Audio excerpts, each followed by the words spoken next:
else Stine's a vampire in the neighborhood. We knew there was something different about Helga the first time we saw her. For one thing, she had that strange name, Helga. Such an old-fashioned name. Helga looked old-fashioned too. She wore the same black skirt to school every day, old-looking and kind of worn, with no style at all.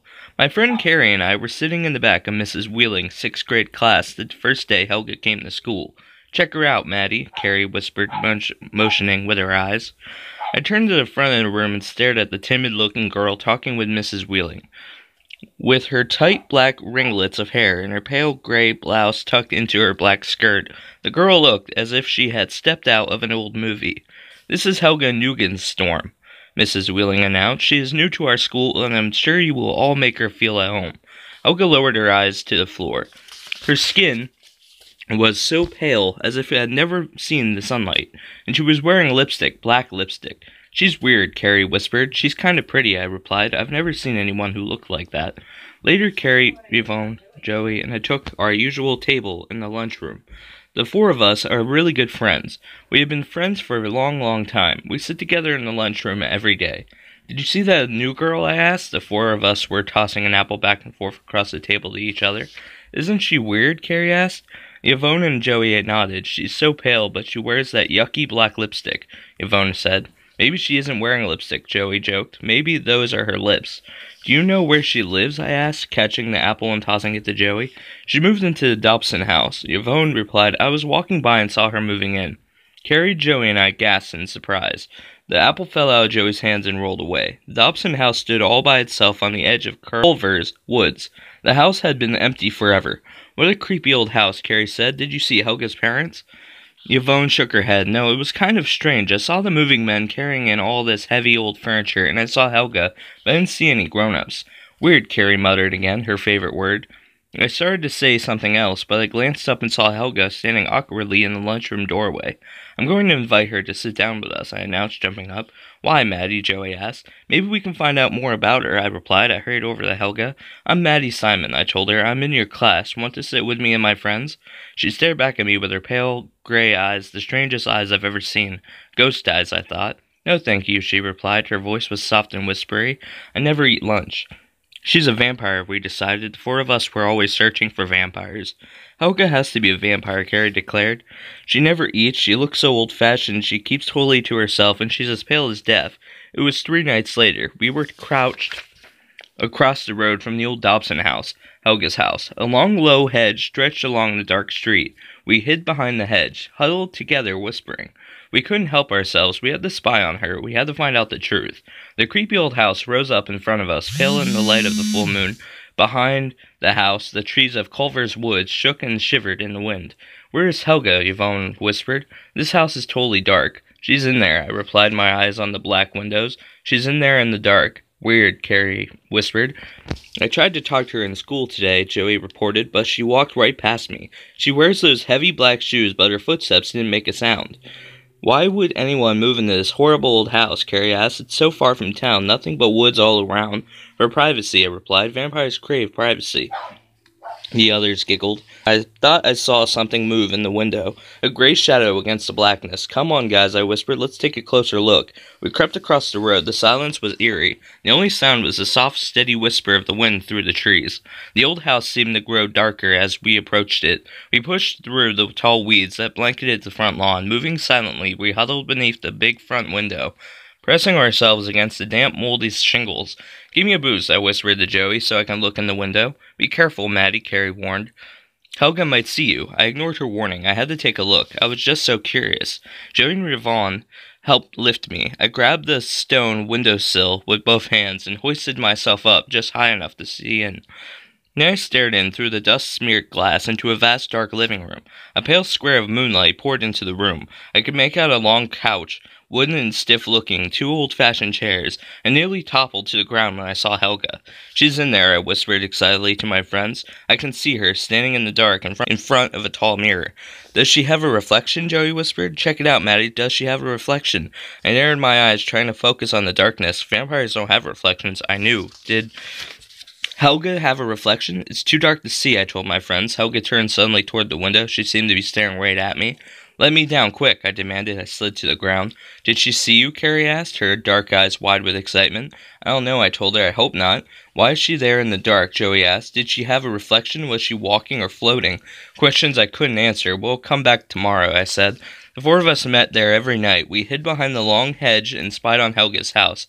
We peered into the windows, we crept around back and tried to see in through the kitchen. Some nights we spotted a dim light in an upstairs window. Most nights there were no lights on at all. Some nights we saw Helga inside the house, always alone. We never saw her parents, we never saw anyone else. My friends and I became obsessed with Helga, with finding out the truth about her. We tried to talk to her in school, but she stared back at us with those wintry gray eyes and never even pretended to be friendly.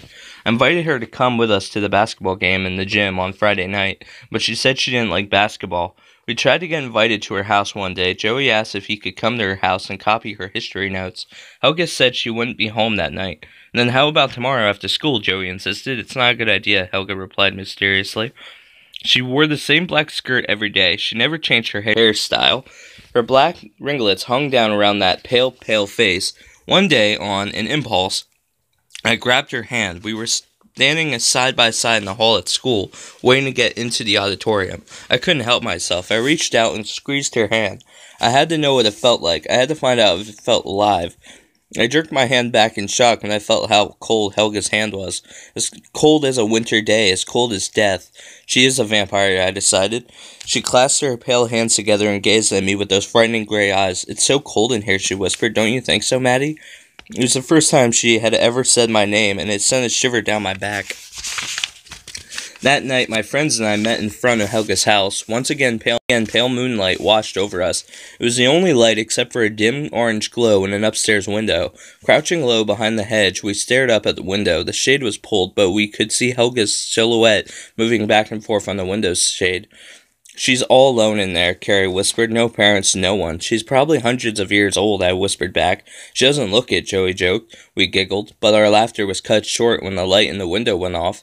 "She went to bed," Yvonne guessed. "Does she sleep in a coffin?" "She must," I replied, gazing up at the dark window. Something fluttered low over the old house's sloping roof. "A bat. All vampires sleep in coffins," Joey murmured. "Coffins filled with the ancient dirt from their graves." "I want to see Helga's coffin," I whispered, standing up. I took a step toward the street, my eyes on the house. "Maddy, come back," Carrie warned. "I have to see Helga's coffin," I told her. "I have to know for sure."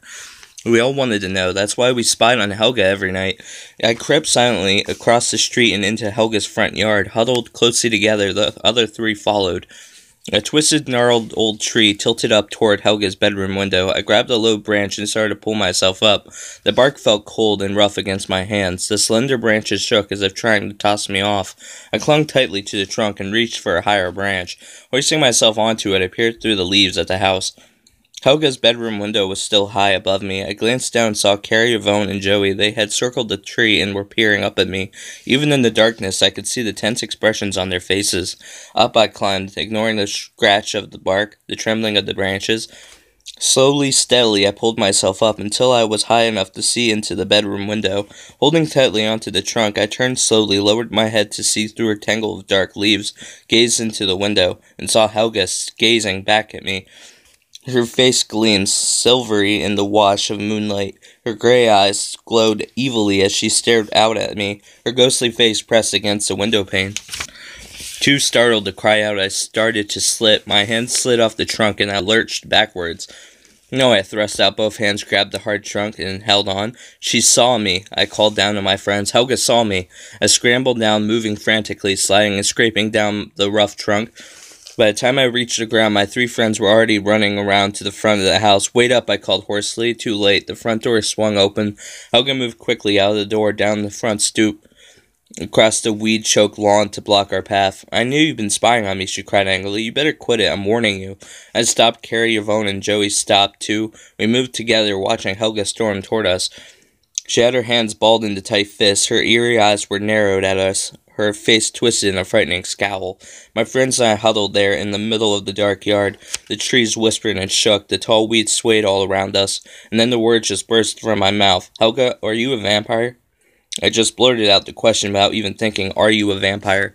She moved closer, her gray eyes glowing. "Yes," she whispered. "Show us your fangs," I demanded. A strange smile spread slowly over Helga's face. "No," she replied. "You show me your fangs." I hesitated for a second, then I lowered my fangs. Then Carrie, Yvonne, and Joey lowered their fangs too. Our fangs slid easily out over our lips down to our chins. We grinned expectantly at Helga. "Your turn," I said, but to my surprise, Helga stumbled back and let out a frightened squeal. "I was just joking," she cried. I thought you were joking too." "No way," I told her. "We weren't joking. We're vampires. Me, Carrie, Yvonne, and Joey, all four of us are vampires." We were so disappointed about Helga. We had such high hopes, but we knew what we had to do. We formed a tight circle around her, then we moved in. The mystery about Helga had been solved. In a few minutes, you would be a vampire too.